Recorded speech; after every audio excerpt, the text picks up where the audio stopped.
ক্রীড়া মন্ত্রণালয়ের উপদেষ্টা আসিফ মাহমুদ সজীব ভুঁইয়ার বাড়ি থেকে বস্তাভর্তি টাকা উদ্ধার করেছে বাংলাদেশ সেনাবাহিনী। দর্শক, এই মুহূর্তে কিন্তু আপনারা দেখতে পাচ্ছেন উপদেষ্টা আসিফ মাহমুদের বাড়িতে কিন্তু অভিযান চালিয়ে একেবারে বস্তাভর্তি টাকা উদ্ধার করেছে বাংলাদেশ সেনাবাহিনী। উপদেষ্টা আসিফ মাহমুদের বাড়ি থেকে 500 কোটি টাকা উদ্ধারের দাবি উঠেছে। সেনাবাহিনীর ভয়ঙ্কর অভিযানে উপদেষ্টা আসিফ মাহমুদের বাড়ি থেকে উদ্ধার হলো 300 ভয়ঙ্কর অস্ত্র।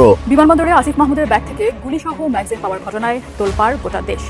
যদিও আসিফ মাহমুদ দাবি করছেন তার লাইসেন্সকৃত অস্ত্র রয়েছে, তবে আগ্নেয়াস্ত্র নীতিমালা অনুযায়ী বয়সের শর্ত পূরণ করেননি আসিফ। এই ভুল তো হতে পারে, এই ভুল তো আপনি একটা অস্ত্র নিয়ে যাবেন, তা আপনি তো তার তো গ্রেপ্তার হওয়া উচিত ছিল। উনি লাইসেন্সটা পাইলেন কিভাবে? ওনার 30 বছরের নিচে কোনো লাইসেন্স দেওয়া হয়? আসিফ মাহমুদ পিস্তলটা পেল কোথায়, কবে রেজিস্ট্রেশন করছে এবং তার জনসমক্ষে সেটা উপস্থাপন করে। আসিফ মাহমুদ হলো এক অধরা রাজনৈতিক বিদ হয়ে উঠেছে এখন অল্প বয়সে। যা সম্মানিত দর্শক মণ্ডলী, বাংলাদেশের রাজনৈতিক অঙ্গনের চলমান পরিস্থিতি নিয়ে আজ আমি আপনাদের সাথে এমন কিছু ভিডিও চিত্র শেয়ার করতে যাচ্ছি যা দেখলে আপনি রীতিমতো অবাক হয়ে যাবেন। তাই আজকের এই ভিডিওটি সব মিলিয়ে অত্যন্ত গুরুত্বপূর্ণ হতে যাচ্ছে। 1 সেকেন্ড না টেনে ধৈর্য সহকারে পুরো ভিডিওটি দেখার জন্য আহ্বান করছি।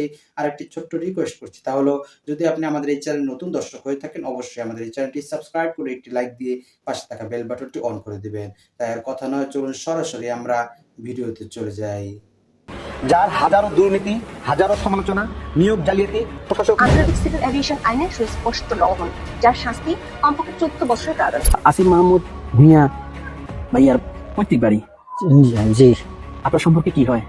আমার ভাতিজা। আমাদের অবস্থান স্পষ্টভাবে পরিষ্কার করা হয়েছে। এখানে অনেকগুলো জটিলতা আছে, আপনারা জানেন। এখানে বিমানবন্দরে আসিফ মাহমুদের ব্যাগ থেকে গুলিসহ ম্যাগাজিন পাওয়ার ঘটনায় তোলপাড় গোটা দেশ। যদিও আসিফ মাহমুদ দাবি করছেন তার লাইসেন্সকৃত অস্ত্র রয়েছে, তবে আগ্নেয়াস্ত্র নীতিমালা অনুযায়ী বয়সের শর্ত পূরণ করেননি আসিফ। এই ভুল তো হতে পারে, এই ভুল তো আপনি একটা অস্ত্র নিয়ে যাবেন, তা আপনি তো তার তো গ্রেপ্তার হওয়া উচিত ছিল। উনি লাইসেন্সটা পাইলেন কিভাবে? ওনার 30 বছরের নিচে কোনো লাইসেন্স দেওয়া হয়? আসিফ মাহমুদ পিস্তলটা পেল কোথায়, কবে রেজিস্ট্রেশন করছে এবং তার জনসমক্ষে সেটা উপস্থাপন করে। আসিফ মাহমুদ হলো এক অধরা রাজনৈতিক বিদ হয়ে উঠেছে এখন অল্প বয়সে। যার হাজারো দুর্নীতি, হাজারো সমালোচনা, নিয়োগ জালিয়াতি, প্রশাসক আন্তর্জাতিক সিভিল এভিয়েশন আইনের সুস্পষ্ট লঙ্ঘন, যার শাস্তি কমপক্ষে 14 বছরের কারাদণ্ড। আন্তর্জাতিক বিমানবন্দরে অস্ত্র ম্যাগাজিন নিয়ে বিদেশে যাচ্ছিলেন উপদেষ্টা আসিফ মাহমুদ। বিমানবন্দরের মতো সংরক্ষিত স্থানে অস্ত্র ধরা পড়ার পরও তাকে ছেড়ে দেওয়ায় রাজনৈতিক অঙ্গনে তৈরি হয়েছে নতুন আলোচনা। আমি বিরত করতে পারবো না, এটা যার যার সীমারেখা রুচিবোধের ব্যাপার, তো তাদের মতো ভাবতে দেন। এটা আমার স্পষ্ট কথা যে আসিফ মাহমুদ পিস্তলটা পেল কোথায়, কবে রেজিস্ট্রেশন করছে এবং তার জনসমক্ষে সেটা উপস্থাপন করুক। ম্যাগজিন আছে, পিস্তল কোথায়, পিস্তল থাকলে গুলি কোথায়, 3টা জিনিস তাকে সাবমিট করতে হবে এবং জেলা প্রশাসক যেটা দেয়, তো জেলা প্রশাসক সেটা তার অবস্থানটা ক্লিয়ার করবে যে তাকে কখন দিল। যেখানে 30 বছরের নিচে কোনো ব্যক্তির কাছে অস্ত্র থাকার বৈধতা নেই, সেখানে 26 বছর হওয়ার পরও কিভাবে অস্ত্র পেল আসিফ মাহমুদ? বিমানবন্দরে চেক পোস্টে অস্ত্রের ম্যাগাজিন পাওয়ার পরেও তাকে সসম্মানে ছেড়ে দেওয়ায় প্রশ্ন তুলেছে রাজনৈতিক বিশ্লেষকরা। আর বয়স 27 বছর, তিনি অস্ত্রের লাইসেন্স পেতে পারেন না। তিনি পেলেন কিভাবে? তার মানে নিশ্চয়ই ক্ষমতার কারণে পেয়েছে। 1 2 হলো একটা অস্ত্র, তার ম্যাগজিন তার লাগেজে ঢুকে গেল, তার তো অনেক আছে, তার অ্যাসিস্ট্যান্ট আছে, হেল্পিং হ্যান্ড আছে, সরকারি ভাবে দেওয়া। একটা লাগেজের ভিতরে ঢুকে গেল একটা ম্যাগজিন, এটা ঠিক কত ক্যালাস আপনি চিনতে পারেন? সেটা স্ক্যানিং এ ধরা পড়ছে। তিনি ওটা স্বীকার করছেন যে ভুল করে এটা আসছে। ভুল তো এই ভুল তো হতে পারে, এই ভুল তো আপনি একটা অস্ত্র নিয়ে যাবেন, তা আপনি তো তার তো গ্রেপ্তার হওয়া উচিত ছিল। গ্রেপ্তার হওয়া উচিত ছিল। অস্ত্র এটা তো অপরাধ, এটা তো খালি ভুল করে তো এটা সংশোধন করা। লাইসেন্স ছিল, যেভাবেই হোক লাইসেন্স তো ছিল। লাইসেন্স ছিল, মেনশনের আলাদা লাইসেন্স থাকে। উনি লাইসেন্সটা পাইলেন কিভাবে? ওনার 30 বছরের নিচে কোনো লাইসেন্স দেওয়া হয় না। উনি 27 বছরের লাইসেন্স পাইল কোথায়? আসিফ মাহমুদের কাছে অস্ত্র থাকবে কি থাকবে না, তার চেয়ে গুরুত্বপূর্ণ হলো আসিফ মাহমুদকে নিয়ে যে নিউজগুলো হয়েছে, এই সবগুলো নিউজ ডিলিট করা হয়েছে। আমরা দেখলাম ঢাকা পোস্ট, বার্তা 24 সহ বিভিন্ন গণমাধ্যমের নিউজ যে আসিফ মাহমুদের ব্যাগে বন্দুকের গুলির ম্যাগজিন পাওয়া গেছে, গুলি ভর্তি ম্যাগজিন পাওয়া গেছে। সেই গুলি ভর্তি ম্যাগজিন পাওয়ার নিউজ 5 মিনিটও রাখতে পারলো না। বিভিন্ন গণমাধ্যমগুলো স্বীকার করেছে এই নিউজটা 5 মিনিটও রাখা সম্ভব হয়নি। প্রশ্ন হলো যে আসিফ মাহমুদের কাছে বন্দুকের যে ম্যাগজিনটা পাওয়া গেল, তার বয়স কত? 26 বছর, 25 বছর বা 27 বছর? একটা বন্দুকের লাইসেন্স পেতে কত টাকা ট্যাক্স দিতে হয় আপনারা জানেন? বছরে 2-3 লাখ টাকা ট্যাক্স দিতে হয়, 30টা বছর বয়স হতে হয়। এখন আসিফ মাহমুদ এই বিষয়গুলোতে কানেক্টেড কিনা? তারপরে সে উপদেষ্টা, তার অনেক ক্ষমতা এবং সে ক্ষমতার জন্য সে বন্দুক লাইসেন্স পেতে পারে, কিন্তু বিমানবন্দর দিয়ে বন্দুক নিয়ে যাবে। এই যে আমাদের একজন উপদেষ্টার কাছে, রাজনীতিবিদের কাছে বন্দুকের ম্যাগাজিন ধরা পড়লো, এইটা বহির্বিশ্বে আমাদের সম্পর্কে কেমন ধারণা দেবে বলেন? সবকিছু বাদ দিলাম, আমি ক্ষমা কেন চাইলা তুমি বলো তো? মাপটা কেন তোমাকে চাইতে হলো বলতে পারবা? আসিফ মাহমুদ হলো এক অধরা রাজনৈতিক দিক হয়ে উঠেছে এখন অল্প বয়সে, যার হাজারো দুর্নীতি, হাজারো সমালোচনা, নিয়োগ জালিয়াতি, প্রশাসক নিয়োগ জালিয়াতি, টেন্ডারবাজি, বাপের ঠিকাদারি লাইসেন্স এবং বিভিন্ন আওয়ামী দোষরকে বিভিন্ন ধরনের টেন্ডার প্রদান করা, জেলে বন্দী আছে এইরকম মানুষকে টেন্ডার দিয়ে দিয়েছে, জেল থেকে টেন্ডারের আবেদন করে আওয়ামী দোষরা টেন্ডার নিয়েছে। এদের সঙ্গে আসিফের কথা এত অভিযোগ, তারপরে কিছু করতে পারবেন না। এই শিশু উপদেষ্টাকে করার মতো কেউ কিচ্ছু নাই, এবং তার যত অপরাধ অপকর্ম সবগুলো দায় নিতে হচ্ছে ডক্টর ইউনূস স্যারকে। ডক্টর ইউনূসের যতগুলো দুর্নাম আছে সেই দুর্নামের অন্যতম দুর্নামের ভাগিদার হলো এই আসিফ মাহমুদ, কিন্তু কিছু করতে পারবেন না, তার কিছু করার কোনো সক্ষমতা নাই। সরকারের সক্ষমতা নাই নাকি এই বাচ্চা উপদেষ্টাকে লাই দিয়ে দিয়ে তাকে মহান বানানোর চেষ্টা করা হচ্ছে? আসিফ মাহমুদের বাড়ি থেকে 500 কোটি টাকা উদ্ধারের দাবি উঠেছে।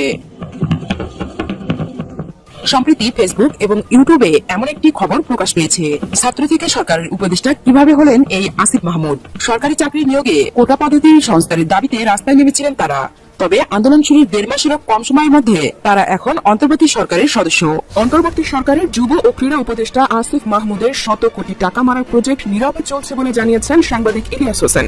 নিজের ভেরিফাইড ফেসবুকে দেওয়া এক স্ট্যাটাসে এ তথ্য জানান তিনি। স্ট্যাটাসে সাংবাদিক ইলিয়াস হোসেন লেখেন, আসিফ নজরুলের চেলা আসিফ মাহমুদের 100 কোটি টাকা মারার প্রজেক্ট নীরবে চলছে। একটি বাসায় বসে ঢাকা উত্তরের 129টি ওয়ার্ড স্থানীয় প্রশাসকের ইন্টারভিউ নিচ্ছে। সম্মানিত দর্শক মণ্ডলী, যতই দিন গড়াচ্ছে রাজনৈতিক অঙ্গন ততই উত্তপ্ত ও অরাজকতাময় পরিস্থিতির সৃষ্টি হচ্ছে। এক দল আওয়ামী লীগের দোসররা যারা নির্বাচনের জন্য পাগল পারা হয়ে গিয়েছে, তারা নির্বাচন করতে করতে নির্বাচনের 16টা বছর খেয়ে এখন না খেয়ে থাকার কষ্ট সহ্য করতে পারছে না। তাই তারা আওয়ামী লীগকে, শেখ হাসিনাকে দেশে ফিরে আনার জন্য প্রাণপণ চেষ্টা চালিয়ে যাচ্ছে, এমনকি তারা বিদেশের দ্বারস্থ পর্যন্ত হচ্ছে। অপরদিকে আমরা দেখেছি বিএনপি নেতাকর্মীরা নির্বাচনের জন্য একদম যেন পাগল পারা হয়ে গিয়েছে। তারা নির্বাচন ছাড়া এখন চোখে মুখে কিচ্ছু দেখছে না, কারণ তারা যখন দেখছে যে তাদের বিভিন্ন নেতাকর্মীরা চাঁদাবাজি করছে, মানুষের কাছ থেকে তাদের জনপ্রিয়তা তারা হারিয়ে ফেলছে এবং বিভিন্ন প্রকার চাঁদাবাজি করতে গিয়ে তারা প্রকাশ্যে ধরাও খাচ্ছে, মায়েরও খাচ্ছে, আইন শৃঙ্খলা বাহিনীর হাতেও তারা কট খাচ্ছে। যখন তারা দেখছে যে তাদের অবস্থাও আওয়ামী লীগের মতো নাজেহাল হওয়ার আশঙ্কা হচ্ছে, অন্যদিকে জামাত সহ ইসলামিক দলগুলো ঐক্যমত পোষণ করেছে এবং জাতীয় ঐক্য গঠন পরিষদ করার জন্য আপ্রাণ চেষ্টা করছে। শুধু তাই নয়, যখন চরমোনাই পীর সাহেব জনসম্মুখে সবার সামনে বলেছে স্পষ্ট কথা, আজকে যদি আপনারা এই যারা আছেন উপস্থিত তারা যদি মুনাফিকি না করেন তাহলে আগামী দিনে ক্ষমতায় আসবে ইসলাম। এমন কথার পর বিএনপি আর কিভাবে তাদের মাথা ঠিক রাখতে পারে? তারা এখন সত্যি উন্মাদ হয়ে গিয়েছে। তারা নির্বাচনের আশায় তাদের ঘুম হারাম হয়ে গিয়েছে। তারা এখন কি করবে হিতাহিত জ্ঞান হারিয়ে ফেলে তারা বিভিন্ন প্রকার পদক্ষেপ গ্রহণ করতে চাচ্ছে। কিন্তু ডক্টর মোহাম্মদ ইউনূস এতটা কাঁচা প্লেয়ার নয়।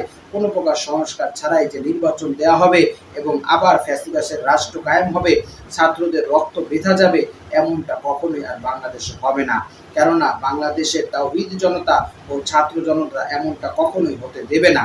কেননা তারা যে কষ্টের মাধ্যমে কত ভাই আমরা দেখেছি মায়ের মুখ খালি হয়েছে, কতজন পা হারিয়েছে, হাত হারিয়েছে, জীবন হারিয়েছে। এত জীবনের পরিবর্তে যে স্বাধীনতা অর্জন হয়েছে সেটা কি এত সহজে নষ্ট হতে দেওয়া যায়? কখনোই নয়।